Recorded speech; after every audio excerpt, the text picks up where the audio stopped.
کریں گے کہ فیکٹس کو دیکھتے ہوئے، حقائق کو دیکھتے ہوئے یہ ماتم کیوں کر رہا ہے۔ اب عمران کا کیس ہے، وہ ایک اور حوالے سے ایڈوانس میں بات ہو جاتی ہے کہ یار جو پہلے کیسز ہوئے تھے، پہلے کچھ اور کیسز ہوتے تھے، بعد میں عدالتیں ہی اس کو ریورس کر دیتی تھیں۔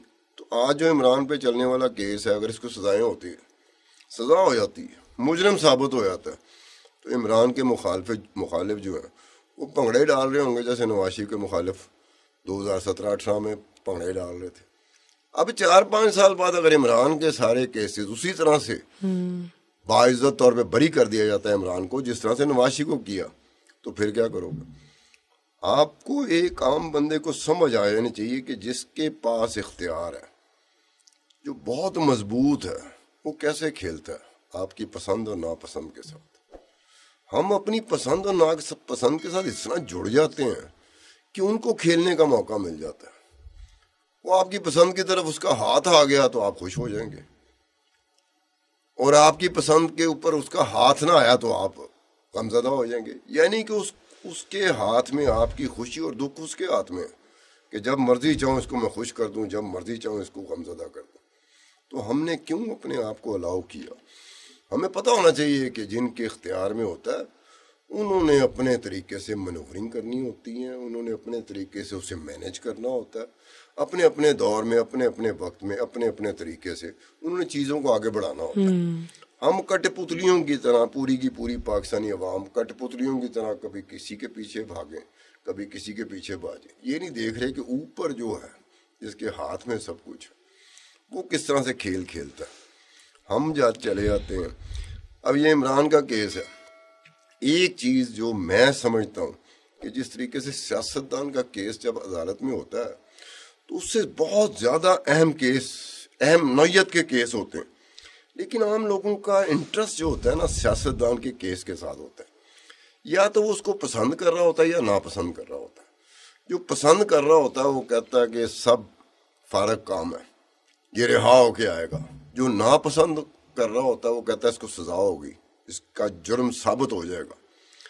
اب آپ ایک وقت میں اس جگہ پہ رہتے ہو، اور وہ اس جگہ پہ کون رکھ رہا ہوتا ہے؟ وہی رکھ رہا ہوتا ہے جس کے ہاتھ میں ہوتا ہے، سزا بھی اسی نے دلوانی ہوتی ہے اور باعزت بری بھی اس نے کروانا ہوتا ہے۔ تو ہم کیوں اپنے آپ کو، عوام کی طرف میری بات جا رہی ہے کہ عوام کیوں اپنے آپ کو کٹ پتلی یا پپٹ کی طرح رکھتے ہیں؟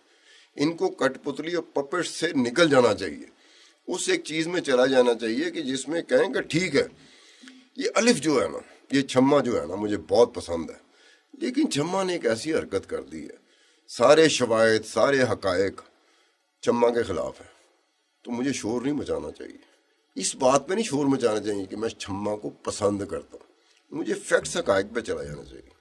لیکن ہمارے پاکستان میں ایسا نہیں ہوتا، اسی وجہ سے اوپر والوں کو، جو اوپر والے بیٹھے ہوتے ہیں، جن کی طرف یہ سیاسی جماعتیں سرک رہی ہوتی ہیں، کتنی دفعہ کہہ چکا ہوں کہ اس وقت ملک کی جتنی تینوں بڑی جماعتیں ہیں وہ اپنے اپنے خانوں سے، اپنے اپنے چینل سے، وہ جو اوپر بیٹھے ہوتے ہیں نا ان کو خوش کرنے کی کوشش کر رہے ہیں کہ تھوڑی مہربانی میرے پہ کر دو، وہ دوسرا کہتا تھوڑی میرے پہ کر دو، تیسرا کہتا میں تھوڑی میرے پہ کر دو، جو دو باہر ہیں وہ بھی یہی کر رہے ہیں، وہ جو ایک اندر ہے وہ بھی وہی کر رہا ہے۔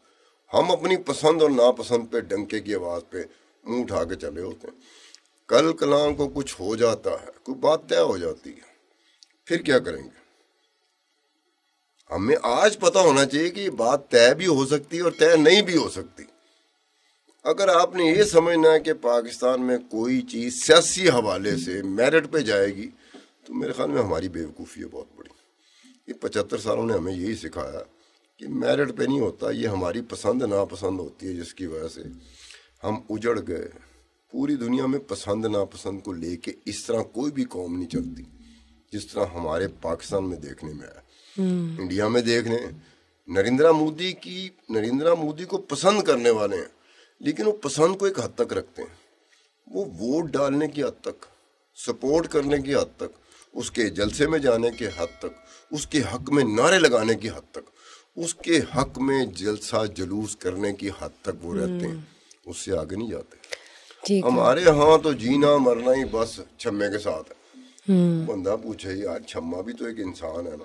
اچھا مجھے یہ بتائیے, امریکہ نے کہا ہے کہ جو انتخابات ہیں وہ صاف شفاف ہونے چاہیے اور جون سی بھی حکومت بنے گی وہ اس کے ساتھ مل کر چلیں گے, آپ کیا کہنا چاہیں گے اس پہ؟ امریکہ کو چاہیے پاکستان میں آ کے الیکشن کروا دے. گڈ. وہاں بیٹھ کے کہہ رہا ہے کہ صاف و شفاف انتخابات ہونے چاہیے. تو جی آپ کو اگر شک ہے کہ صاف و شفاف انتخابات نہیں ہوں گے تو پھر بہتر نہیں ہے کہ جناب ہم لوگ تو الیکشن کرواتے ہیں اور ہمیں تو سینکڑوں سال ہو گئے امریکہ کے, ہم تو لگے ہوئے. ہاں بالکل. تو ہمارے پاس وہ مشینری ہے, ہمارے پاس وہ سانچہ ہے, ہمارے پاس وہ ڈھانچہ ہے, ہمارے پاس وہ سیٹ اپ ہے, ہمارے پاس وہ آرگنائزیشنز ہیں جو الیکشن کرواتی ہیں اور صاف اور شفاف الیکشن کراتی ہیں. بہت صاف شفاف. وہ ہمیں دے دیں, پاکستان کو دے دیں نا. کہنے کا مطلب تو میں تو یہی سمجھوں گا کہ جیسے امریکہ نے کہا کہ تواڈے واسطے دی گل نہیں کی صاف اور شفاف الیکشن کرانا, لیکن ہم آپ سے استدعا کر رہے ہیں کیونکہ ہم نے بھی تو فیس سیونگ رکھنی ہے نا, اپنی دنیا بھر میں فیس سیونگ رکھنی ہے. اب کہنے کا مطلب ہے کہ کیا امریکہ کبھی اس بات پر آیا ہے کہ پاکستان کا فلانا الیکشن وہ ریگڈ تھا یا فلانا الیکشن صاف و شفاف تھا؟ کبھی تاریخ میں اٹھا کے بتا دو کہ وہ آیا ہو کہ جناب یہ تو آپ نے دھاندلی کر دی ہے بڑے میس اسکیل پر, آج کے بعد ہمارے آپ کے تعلقات اس طرح کے نہیں رہیں گے. کبھی مجھے بتا دو. بالکل نہیں ہوتا. اب وہ امریکہ ہے جس کی وہ ایسے ہی ہے جیسے ہمارے ہاں پہ پاورز دیٹ بھی ہیں, امریکہ بھی ویسے ہی ہے. ہم جو مرضی کریں امریکہ کو لان تان کریں, جو مرضی کریں, پبلک پرسیپشن کے لیے ہم لان تان کرتے ہیں, اندر سے تو ہم اسی طرح جھکے ہوتے ہیں کہ سر کوئی مہربانی کریں, میرے پر مہربانی کریں. اب یہ ہوتا ہے کہ اگر ایک بات آئی تھی کہ وہ سائفر کیس چل رہا ہے تو عمران خان نے کیا کہا تھا کہ امریکہ نے ڈونلڈ لو کے ذریعے categorically black and white message دیا تھا اسد مجید خان کو کہ اگر ووٹ آف نو کانفیڈنس کامیاب ہو گیا تو ہمارے پاکستان کے ساتھ تعلقات ٹھیک ہو جائیں گے, اگر vote of no confidence Imran Khan کے خلاف ناکام ہو گیا تو ہم پاکستان کے ساتھ ہمارے تعلقات ٹھیک نہیں رہیں گے.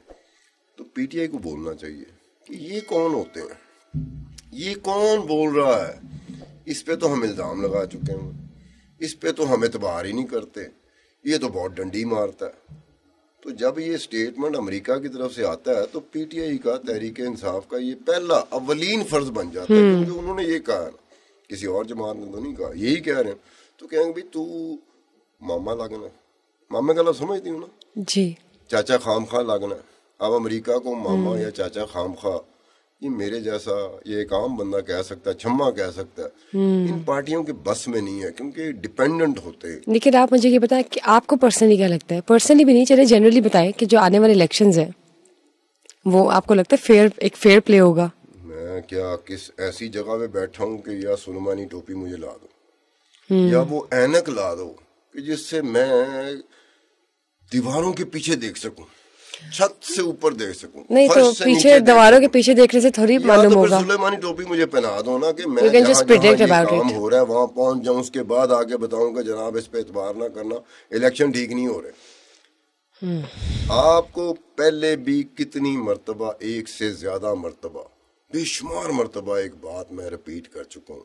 لوگ بھی تنگ آ جائیں گے کہ ستار خان بار بار ایک گل ریپیٹ کرتا ہے. پوری دنیا میں تسلیم شدہ بات ہے, پوری دنیا میں منظم دھاندلی پوری دنیا میں پکڑی نہیں جا سکتی. ظاہر ہے ہلکے ہوں تو بندہ کر سکتا, منظم دھاندلی نہیں پکڑی جا سکتی. اس لیے مجبوری ہوتی ہے کہ آپ نے صاف و شفاف فیئر اینڈ فری الیکشن وہ آپ نے کروانے. اگر فیئر اینڈ فری الیکشن کرانے میں آپ کامیاب ہو گئے تو پھر آپ کو کوئی مسئلہ ہی نہیں ہوگا کہ دھاندلی تو ہوئی نہیں, تو دھاندلی کیا ڈھونڈنا. دوسری بات پاکستان میں دھاندلی جو ہے نا یہ چپک گئی ہوئی ہے لوگوں کے ساتھ. اگر میں جیتا جاتا ہوں عبدالستار خان, وہ ویسے بھی ایک نوشن ان کو لگتا ہے کہ یہ نہیں ہوا تو یہ کیوں ہوا ہے, تو میری طرف سے نعرہ کیا آئے گا, اس سے صاف اور شفاف الیکشن نہیں ہو سکتا. ہاں جی, کہ آپ کو لگے گا ہاں ہار گیا تو میں کہوں گا دھاندلی. ہاں سب کو اپنے اپنی ریلیٹیو ہے نا, ریلیٹیو اوپینینز ہے سب کی. چھوڑ کے کہ واقعی دھاندلی ہوئی ہے جی یا واقعی صاف اور شفاف ہوا ہے جی, اس پہ کوئی نہیں جائے گا, کیونکہ ہماری کمزوریاں اوپر جو بیٹھا ہوا ہے جس کے ہاتھ میں سب کچھ ہے اس کو بھی ہماری کمزوریوں کو پتا ہے, امریکہ کو بھی ہماری کمزوریوں کو پتا ہے کہ یار ایک طرف کو ایسے کر دیں گے تو شور مچا دیں گے کہ جناب صاف و شفاف. یہ حال ہے. یہ تو دیکھیے اب آگے جا کے کیا ہوتا ہے. ابھی تو میرے خیال سے 1 سے 1.5 مہینہ ہاں 1.25 مہینہ کہہ لیں رہ گیا انشاءاللہ. 8 فروری کچھ زیادہ دور نہیں ہے اور وقت کون سا رکتا ہے, اور ہر ایک نیا دن جو ہے وہ ایک ڈفرینٹ سرکمسٹانسز اور سچویشن پیدا کرتا ہے جس پہ ہم بات کر رہے ہوتے ہیں. ہم کوشش کرتے ہیں ہمارا اینالائزنگ پاورز جو ہے وہ ذرا بہتر ہو اور عوام تک پہنچا سکے. لیکن آبویسلی وی نیور نو, آج جو فرد جرم عائد ہونا تھا وہ نہیں ہوا, کیا پتا کل ہو جائے, کل نہ ہو کیا پتا پرسوں ہو جائے, پتہ نہیں اس وقت ہو جائے جس وقت الیکشنز کی جو شیڈیول ہے, جو ڈیٹس ہیں, پتہ نہیں کیا سے کیا ہو, وی نیور نو. ہماری تو assumptions ہیں. We are just trying our best to talk and do our conversations on the basis of facts and figure, of course, with Mr. Abdul Sattar Khan. Lekin let's see inshallah aage kya hota hai. We will be definitely updating you guys regarding the overall scenarios that are taking place right now nowadays within Pakistan, politically, economically, socially, financially, etc. So just stay tuned until we get back to the next episode. Bushra Khan's just leaving today. Thanks to you as well. Bye bye.